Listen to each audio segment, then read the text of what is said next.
जंगल का रहस्यमय खजाना। एक बार की बात है, एक छोटे से गांव में, जो घने जंगल के किनारे बसा था, चार दोस्त रहते थे। अनु, रवि, मीरा और छोटू। ये चारों दोस्त हमेशा एक साथ खेलते, हंसते और नई नई साहसिक योजनाएं बनाते।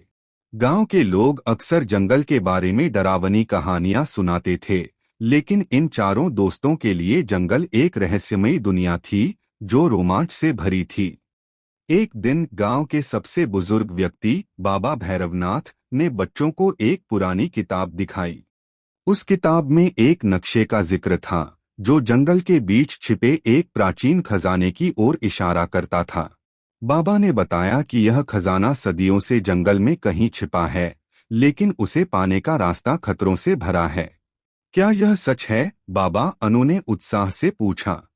हाँ मेरी बच्ची, बाबा ने मुस्कुराते हुए कहा, लेकिन खजाने तक पहुंचने के लिए साहस, बुद्धि और दोस्ती की जरूरत होगी। दोस्तों ने फैसला किया कि वे इस खजाने को ढूंढने जंगल में जाएंगे। अगली सुबह सूरज उगने से पहले वे अपने छोटे छोटे बैग में रोटी, पानी की बोतल और एक मशाल लेकर जंगल की ओर निकल पड़े। नक्शा पुराना और फटा हुआ था, लेकिन उसमें कुछ निशान और संकेत थे जो रास्ता दिखाते थे। जंगल में कदम रखते ही हवा में एक अजीब सी ठंडक थी। पेड़ इतने घने थे कि सूरज की रोशनी भी जमीन तक मुश्किल से पहुंच पाती थी। रवि, जो सबसे नन्हा लेकिन सबसे नटखट था, ने कहा, यह जंगल तो जादुई लगता है। क्या पता यहाँ भूत भी हों? मीरा ने उसे चिढ़ाते हुए कहा। अरे, भूत वूत कुछ नहीं होता, बस अपनी बच्चों की कहानी को और रोमांचक बनाना है। पहला संकेत नक्शे में एक विशाल बरगद के पेड़ की ओर इशारा करता था। चारों दोस्त उस पेड़ तक पहुंचे, जो इतना बड़ा था कि उसकी जड़ें किसी किले की दीवारों जैसी लगती थीं। पेड़ के नीचे एक पुराना पत्थर था, जिस पर कुछ प्राचीन अक्षर लिखे थे। अनु, जो पढ़ने में तेज थी, ने अक्षरों को पढ़ने की कोशिश की। यह लिखा है, साहस का रास्ता चुनो, डर का नहीं।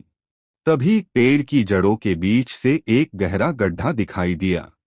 छोटू ने उत्साह में उसमें झांकने की कोशिश की, लेकिन अचानक एक जोरदार आवाज आई, जैसे कोई भारी चीज जमीन पर गिरी हो।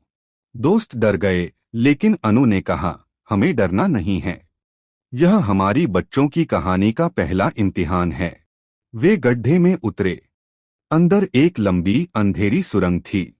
मशाल की रोशनी में दीवारों पर चमकते हुए चित्र दिख रहे थे, जादुई जानवरों, उड़ते हुए पक्षियों और एक सुनहरे खजाने की तस्वीरें।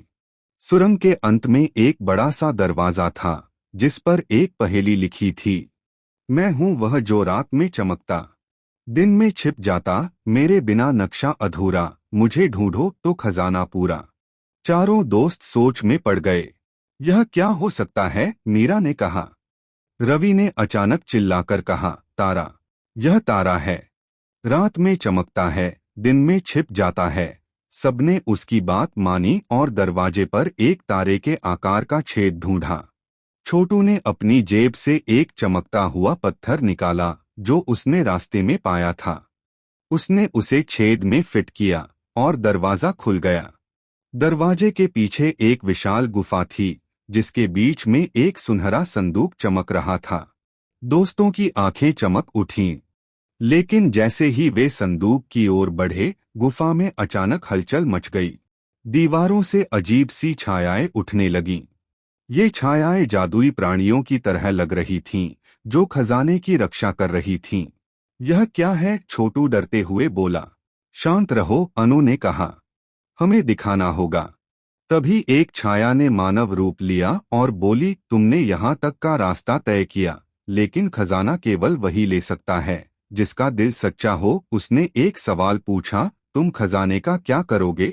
चारों दोस्त एक दूसरे की ओर देखने लगे।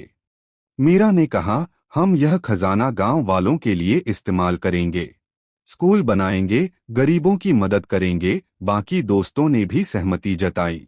छाया मुस्कुराई और गायब हो गई। संदूक अपने आप खुल गया। अंदर सोने चांदी के सिक्के, हीरे जवाहरात और एक प्राचीन किताब थी। किताब में लिखा था कि असली खजाना दोस्ती और साहस है। चारों दोस्तों ने खजाना गांव लाकर बाबा भैरवनाथ को सौंप दिया। गांव में स्कूल बना, बच्चों के लिए खेल का मैदान बना और सभी खुशहाल हो गए।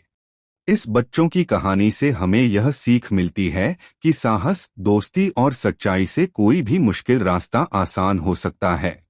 चारों दोस्त आज भी गांव में अपनी इस रोमांचक यात्रा की कहानी सुनाते हैं और बच्चे उनकी बच्चों की कहानी सुनकर रोमांचित हो जाते हैं।